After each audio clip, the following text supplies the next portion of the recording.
Other news, a reconstruction of the face of Richard III has been unveiled and it's coming to the Midlands as the centrepiece of a new visitor centre. The model was partly created using a CT scanner at Leicester Royal Infirmary. Wesley Smith reports on the king who's been brought to life after being killed in battle more than 5 centuries ago. More than 500 years on from his death, it can be revealed. The face of Richard III. With the help of a CT scanner at Leicester Royal Infirmary and the expertise of model makers, it's believed this is a very good likeness. The reason it's so lifelike is because we use references from real life people. When I'm painting it, I paint it as if I'm painting a portrait. It feels really strange to be this close to the likeness of Richard III. The hair is real and the colouring, he even looks as though he's just had a shave. It is incredibly lifelike. The unveiling was a landmark moment for the woman who drove the whole project forward to search for Richard's remains under the car park in Leicester. Gosh, it was overwhelming. It's the culmination of a 4-year journey, and it was always about trying to get to the real Richard III. So, seeing him today like that, the 3-dimensional Richard, it was incredible, absolutely incredible. Meanwhile, experts at the Royal Armouries in Leeds have revealed the sort of weapons which may have been used to kill Richard III. There's a big slice at the back of the skull, for instance, which I think was delivered with a weapon, something like I'm holding in my hands now, a halberd, with this great big axe edge, as you can see there. And I think that's the type of weapon that might well have proved fatal, unsurprisingly. All this interest has to be good for the new visitor centre planned for Leicester. As I said yesterday, I was trying to digest the DNA results. Today I'm trying to absorb standing face to face with Richard III, King of England.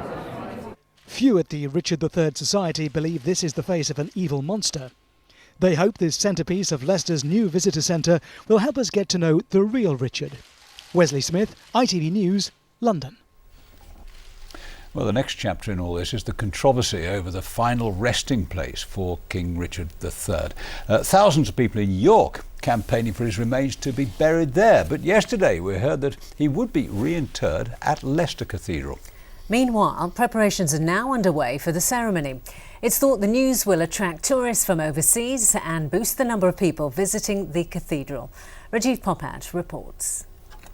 It was described as the biggest archaeological find of the century.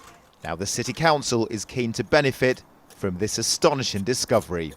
We're already getting inquiries from people from America and Australia trying to book their holidays. So it is really genuinely worldwide interest. It's a very emotive subject, I think, Richard III, from very many different levels.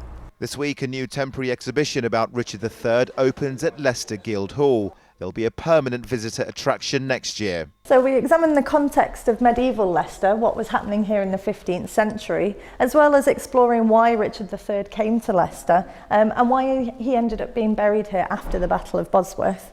We then look in detail at the skeletal analysis. Are you expecting Leicester to become a mecca for history buffs? I hope so. I hope that the Richard III story will be a great way in for people to get excited about Leicester's rich history. Businesses are getting ready for an influx of tourists. Nottingham has a very good tourist trade because of Robin Hood. Stratford, these places are all far from London and do very well. We have a lot to offer in Leicester. We have the Space Centre, we have Curve, we have High Cross, and now we have our own king. And even people who live here are excited. It's brilliant, and I think people are going to come from all over just to see it. I mean, I would if I didn't live in Leicester. I think it should help with the economy and things as well. And I think it's quite good for a little bit of local history to obviously be found and dug up and actually be restored back to the city. Meanwhile, the controversy over where his remains should be buried continues. Thousands of people in York have signed a petition calling for Richard III to be brought to the city. But the skeleton will be reinterred at Leicester Cathedral. It's likely that his remains will be laid to rest close to the site of an existing memorial stone which has been here since 1980. Canon David Monteith, are you expecting a large increase in the number of visitors to the cathedral? I'm sure we're going to have more people. Even today bears witness to that. People are intrigued by this story. More people in the church and more people engaging with this extraordinary story of Christianity in these islands. The search for the lost king caught the imagination of people near and far.